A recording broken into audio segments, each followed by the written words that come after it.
হঠাৎ করে নামাজ পড়া লোকের অবস্থা কেমন আমি বলি, একটু মিল আছে। একজন মানুষ চিন্তা করে যে উরি যদি 17 রাকাত নামাজে একসাথে পড়ে ফেলা যেত,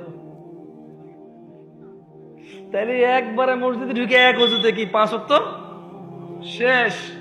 আচ্ছা, এটা কি সম্ভব?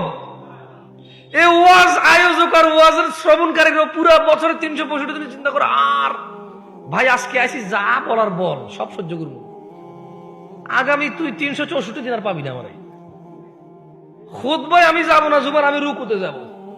প্রথম রাকাতের রুকু পাইলে ওকে, না পাইলে পরের রাকাত তো পাইছি, আমি জুমা পাইছি, এক রাকাত নিজে পড়ে নেব। সো আজকে আমার পাইছো, যা খুশি বল, যা খুশি কর ভাই, আমি আসি।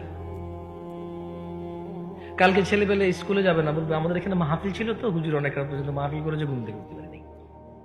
ইমাম সাহেব কমপ্লেন দেবে, কি ব্যাপার প্রতিদিন আমরা মানুষই হই 60 জন, আজকে মাত্র ইমাম আর মুয়াজ্জিন আমি 2 জন। হইতে পারে মুয়াজ্জিনই মিস করবে আজকে, হইতে পারে। ইমাম এসে দেখবে যে কেউ নাই, হইতে পারে ইমামে চিন্তা করে লাইট বন্ধ করে ঘরে যায় নামাজ পড়ে ফেলবে। হাসতেছেন কেন আপনি ভাই? আমি তো রাত বিরাত চলাফেরা করি, তো দেখি শুধু ইমাম আর মুয়াজ্জিন, আর খালি মসজিদের বাইরে যে এমনি তাকায়। একজন মুসল্লির অপেক্ষা করে, ট্রাস্ট মি। মানে ইমাম মুয়াজ্জিন 2 জন, একজন মুসল্লির অপেক্ষায় এক জায়গায় গেছি একবার, সলাতের টাইম ওভার অলরেডি, মানে সূর্য উঠে যাবে বা আলো হয়ে যাচ্ছে প্রচুর।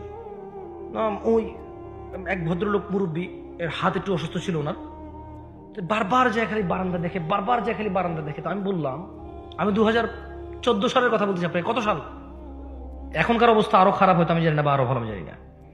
পর আমি বললাম যে দাদা নামাজ পড়াবেন না? বারবার বারান্দা, সুন্দর করে বলছি, বারবার বারান্দা যায় কি দেখেন? উনি বলে যে ইয়ো, আমাদের আঞ্চলিকতা বলছে ইয়ো সাইনে আরোগ্য মানুষ আইনি। ওর ওই কথার মধ্যে প্রচুর দরদ ছিল ভাই।